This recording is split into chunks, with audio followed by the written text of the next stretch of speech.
selamat pagi, selamat siang, sore, atau malam. Kembali lagi bersama saya Soid Agi Prasio sebagai technical konsultan dari PT Logos Teknologi Utama. Nah, pada kesempatan kali ini di sini saya akan membuat tutorial kembali ya, bagaimana caranya untuk mengatur sharing permission atau sharing file pada SharePoint. Jadi pengaturan ini by default ya untuk pengaturan satu tenan ya. Jadi tentunya di pengaturan ini diperlukan dari sisi admin dari tenan Microsoft 365 Bapak Ibu sekalian. Jadi pertama-tama kita masuk terlebih dahulu ke halaman admin center ya Microsoft 365. Seharusnya sudah tahu ya untuk loginnya bisa dia langsung kearahkan ke website admin.microsoft.com atau bisa masuk ke office.com, lalu pilih apps yang admin ini ya.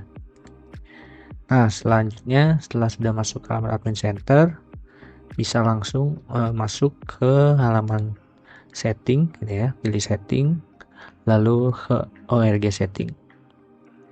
Nah, di sini banyak pilihan ya pengaturannya. Jadi di sini untuk pengaturan Microsoft SharePoint tersebut untuk akses file atau sharing dokumen itu bisa kita bataskan juga ya privasinya ya. Ini banyak pengaturan yang bisa di custom. Jadi kita di sini pilih service, lalu kita cari yang namanya SharePoint.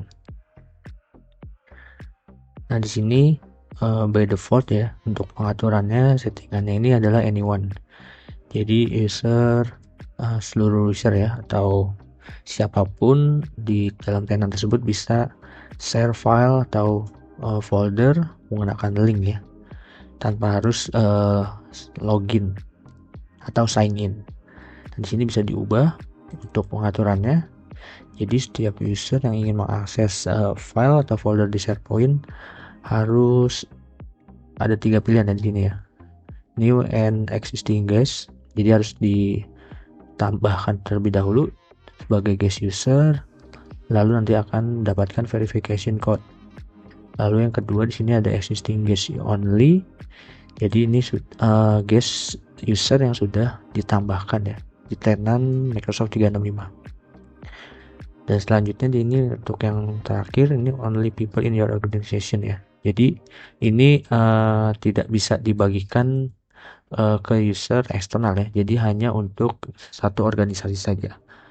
Jadi untuk pengaturannya jika ada kebijakan untuk file folder yang ada di SharePoint itu tidak bisa dibagikan, bisa disimpan, bisa dipilih ya untuk pengaturan yang atas ini. Jadi hanya only user yang ada di tenan Microsoft 365 Bapak Ibu sekalian. Setelah itu jika sudah pilih ini lalu kita save.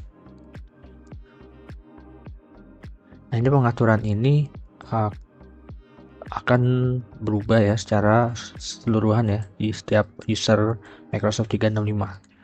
Nah, selanjutnya di sini nanti after ini biasanya ada propagasi ya, kurang lebih hanya memakan waktu sebentar. Nanti bisa dites untuk di share ke user eksternal. Seharusnya sih sudah tidak bisa ya untuk membuka file atau folder tersebut. Nah, seperti itu ya. Jadi caranya untuk membataskan akses user eksternal dan juga membataskan akses user internal kita tidak dapat membagikan file atau dokumen folder dari SharePoint ke eksternal ya, keluar ya, seperti itu. Jadi seperti itu untuk settingannya by default. Dan selanjutnya di sini ada advanced external sharing option ya, lebih dalam lagi. Nanti ini akan kita bahas lagi di part selanjutnya. Jadi untuk caranya by default kita bisa pilih yang paling atas ini ya. Dan jika ada kebijakan tertentu ya bisa ditentukan lagi nih, seperti menambahkan guest user untuk mengakses ya, seperti itu. Jadi mungkin cukup sekian dari tutorial saya pada kali ini. Semoga membantu. Sekian dan terima kasih.